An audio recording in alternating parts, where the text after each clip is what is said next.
to Chemversation, our monthly discussion of what was hot on Twitter the past month. And for October, the article that trended most strongly at Competitive was Test Your DNA for Diseases, No Doctor Required. An article that appeared in the Times magazine was written by Bonnie Rockman, and it discussed some private companies that are setting up and providing genome profiles or total sequences to their customers to help them predict what lies in their future from a healthcare perspective. So Ken Lee joins me as per usual. Ken, what did you make of this article? What do you think the main talking points are? Lead us off. That is a very broad question. Thank you for, I asked you to lead off this time and then you threw it back in my face. That was awesome. I think you mentioned the Testmaker 20. First of all, this is great PR for 23andMe. This is a best of 5 series about the family and understanding what lies in your children's genetic blueprint and how you as a parent can use those markers that let you know that your child might have diabetes, susceptibility or increased risk for diabetes or other diseases that rely on the genes. So I think the main point of this article is whether or not that should be out there in terms of the information that's presented, whether parents are ready for this, and frankly, there's a lot of gray area. Sure. In terms of it's not all black and white, this genetics, and also whether or not it should be permitted to be administered without a doctor being involved. Well, you raise an interesting point, because this article, in terms of the potential applications for this technology, and applications are pretty broad as far as I can tell, it really did focus on using it in the context of a parent. And I think there are much broader applications, and I think perhaps some of them are more positive than potential benefit to parenting. But before we sort of touch on what some of those other applications might be, you talked about the fact that the science is a little grey, and I think that is perhaps one of the big questions I'd like to probe a little bit more with you is this science ready for mainstream consumption?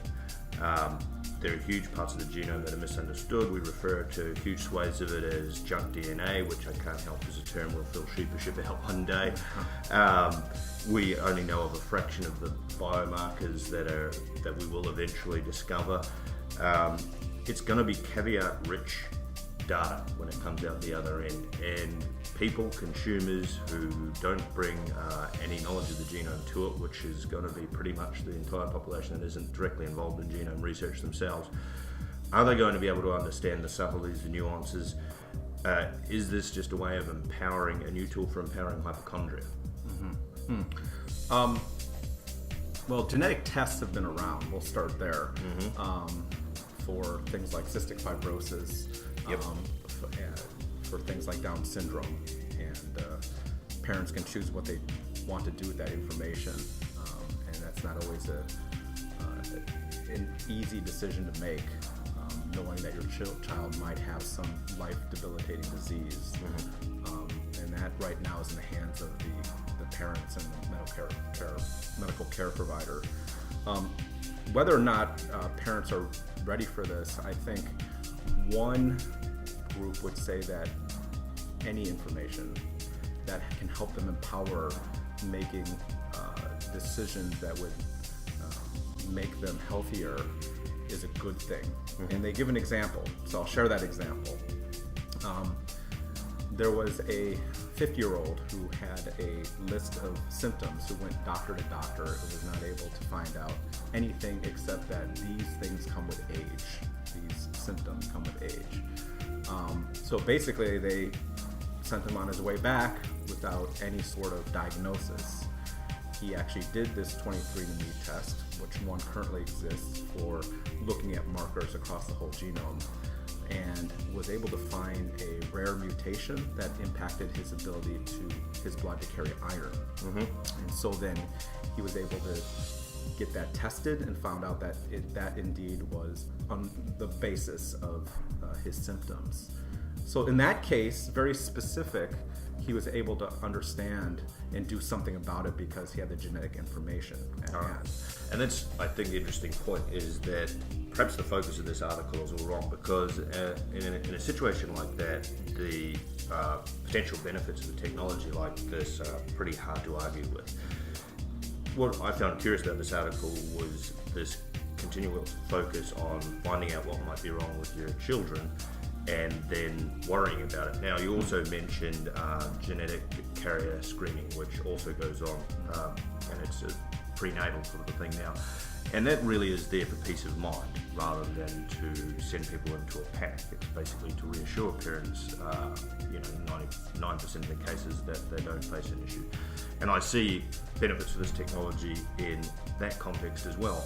But when they talk about situations like finding out that your child might have an increased risk of Alzheimer's as an adult, and therefore forcing a child to wear a helmet and withdrawing them from contact sports, that sort of prescriptive parenting, I'm not even sure how a child would react to that, but it seems like perhaps not the most beneficial application for this technology.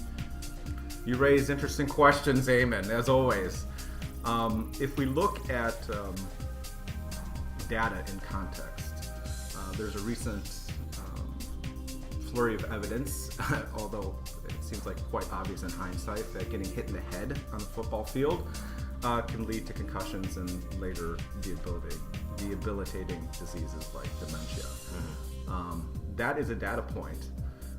Helicoptering parents or hypochondriacs might take that data point under consideration in terms of whether they want their child to enter the football field, correct?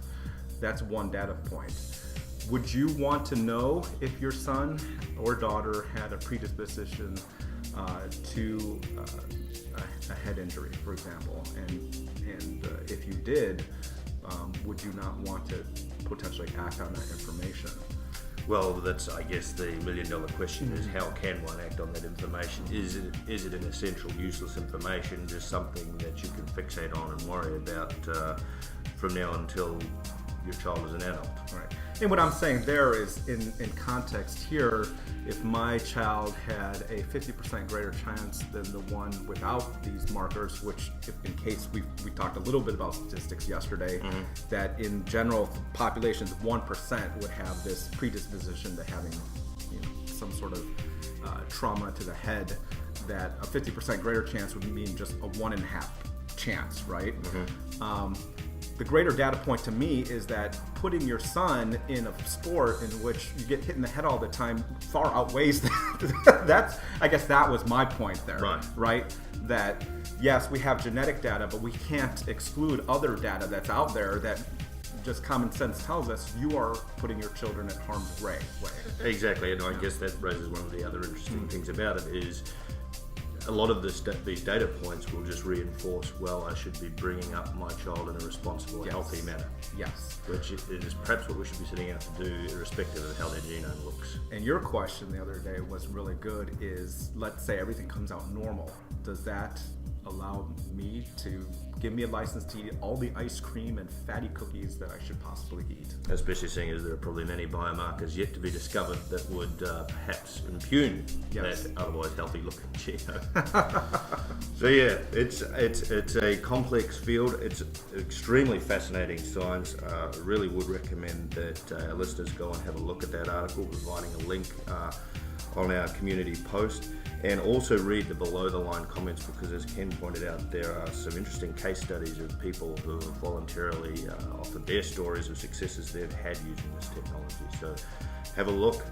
But in the meantime, from the conversation team, that's Eamon and Ken, I want to thank you for listening in, and we'll catch you next week. Till next time, thanks. Month even. Cheerio. Bye.